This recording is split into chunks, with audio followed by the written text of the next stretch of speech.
Delhi versus, तो ये VS versus तो आप लोगों ने पढ़ा होगा ना, इसका मतलब होता है बनाम, है ना। यानी जब दो चीजों को कंपैरेटिव स्टडी किया जाता है तब वीएस लगाया जाता है। देखिए मैं आपके सामने लिख रहा हूं हैज, मैं आपके सामने लिख रहा हूं डेयर, मैं आपके सामने लिख रहा हूं नीड। देखिए मैंने आपको बताया कि is, am, are, was, were, has, have, had, will, would, shall, should, can, could, may, might, need, art, to, do, did, does. बताया? Yes sir. कि ये 24 हेल्पिंग वर्ब है। नो डाउट इनमें से 21 क्लियर हेल्पिंग वर्ब है। Sir वहाँ पे have नहीं होगा, हैज की जगह हैव। हैज है बोथ आर सेम, हैज है बोथ आर सेम, इसको आप हैव भी कर सकते हैं, ये both are same, have has, है ना। मैं क्या आपको समझाना चाहता हूं, आप लोग ध्यान नहीं दे रहे। यू ध्यान, कॉपी देखिए, आवाज देखिए निकल रही। देखिए मैंने आपको बोला कि is, am, are, was, were, has, have, had, will, would, shall, should, can, could, may, might, must, dare, need, to, are, to, do, did, does, be, being, been, ये 24 बोलो हेल्पिंग वर्ब। ठीक है, हेल्पिंग वर्ब है। लेकिन ये 3 exception है। Has, dare, need. ये हाँ, ये एक्सेप्शन है। क्या एक्सेप्शन क्यों है? एक्सेप्शन। क्योंकि हेल्पिंग वर्ब का मतलब होता है वे वर्ब्स जो मेन वर्ब से पूर्व प्रयोग होकर उसके मीनिंग को क्लियर करती हैं, क्लैरिफाई करती हैं, यानी वो मेन वर्ब की हेल्प करती हैं।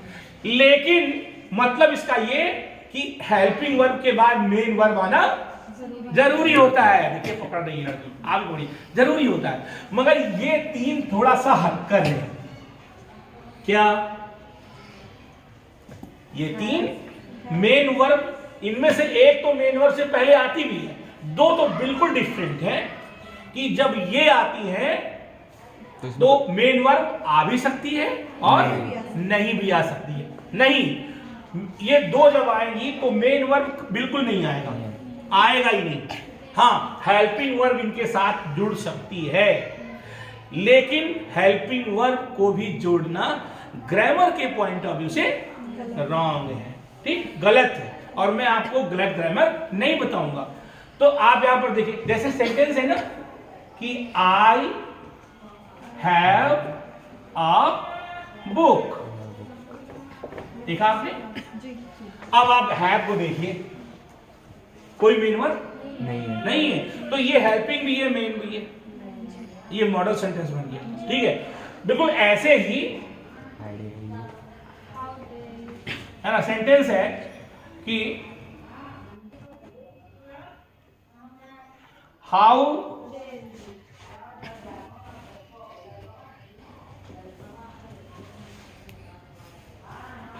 डेयर यू टू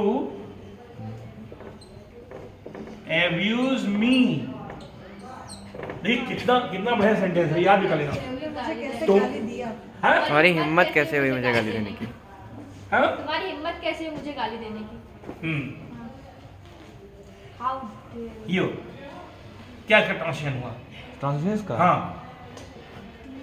मैं बता रहा हूं आपको। How dare you to abuse me, यानी तुमने मुझे गाली देने की हिम्मत कैसे की। लोग इसकी मीनिंग ये लगाते हैं, लेकिन ये प्रेजेंट इंडेफिनिट टेंस है, तो यू के अनुसार इसमें वर्ब आई है। तो ये वैसे सेंटेंस बनेगा कि तुम मुझे गाली देने की हिम्मत कैसे करते हो, ये परफेक्ट इसकी मीनिंग हुई, ठीक। और इसका तीसरा सेंटेंस देखिए कि I need your help, I need your help. देखा, मुझे तुम्हारी मदद चाहिए, मुझे तुम्हारी मदद चाहिए, हाँ? मुझे तुम्हारी मदद चाहिए। आवश्यकता है, मदद की आवश्यकता है। यस, यू आर राइट, बहुत है, समझती हैं आप। आई नीड योर हेल्प का मतलब मुझे आपके मदद की जरूरत।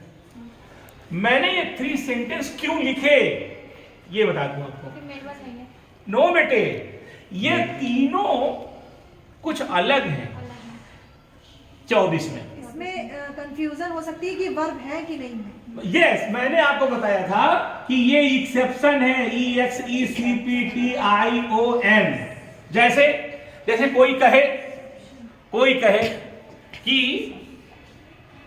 कोई भी, सपोज दैट, मान लीजिए कोई कहता है कि कोई भी व्यक्ति 10 मंजिल से कूद नहीं सकता है, लेकिन मान लो कि कोई एक ऐसा आदमी हो जो 12 मंजिल से कूद सकता हो, तो उसको हम कहेंगे एक्सेप्शन। क्या कहेंगे? एक्सेप्शन। यानी जो एक कोई यूनिवर्सल रूल हो कि जो किसी व्यक्ति पे लागू न होता हो, उसे हम कहते हैं एक्सेप्शन। तो ये 3 एक्सेप्शनल हेल्पिंग वर्ब या ऑक्सिलरी वर्ब है, क्योंकि ये सेंटेंस में जल्दी यूज नहीं होता। ये सेंटेंस में विदाउट मेन वर्ब की यूज होती है।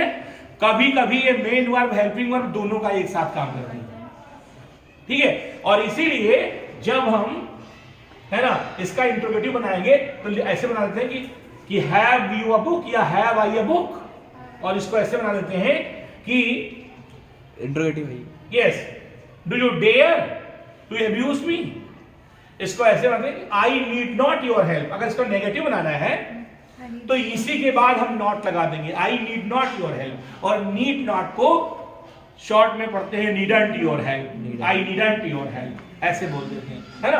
That's why these 3 are unique भी कह सकते हैं और डिफरेंट भी कह सकते हैं। ओके, देखिए इनकी फॉर्म भी चलती है, नीड, नीडेड, नीडेड।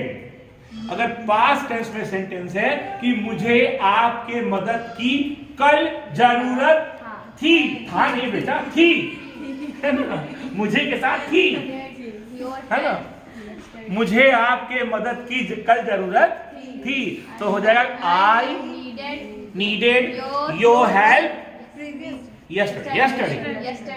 हाँ, yesterday। ओके, हाँ। और अगर ये सेंटेंस है कि तुमने मुझे गाली देने की हिम्मत कैसे की, अक्सर ये सेंटेंस याद कर लीजिए, अक्सर हम क्या याद है, तुमने मुझे गाली देने की हिम्मत कैसे की, तो ये हो जाएगा how dared you to abuse me, how dared you to abuse me. और ऐसे ही इसका तुमने बता दिया। तो is it clear in your mind? ये क्लियर हो गया? Eliza is clear?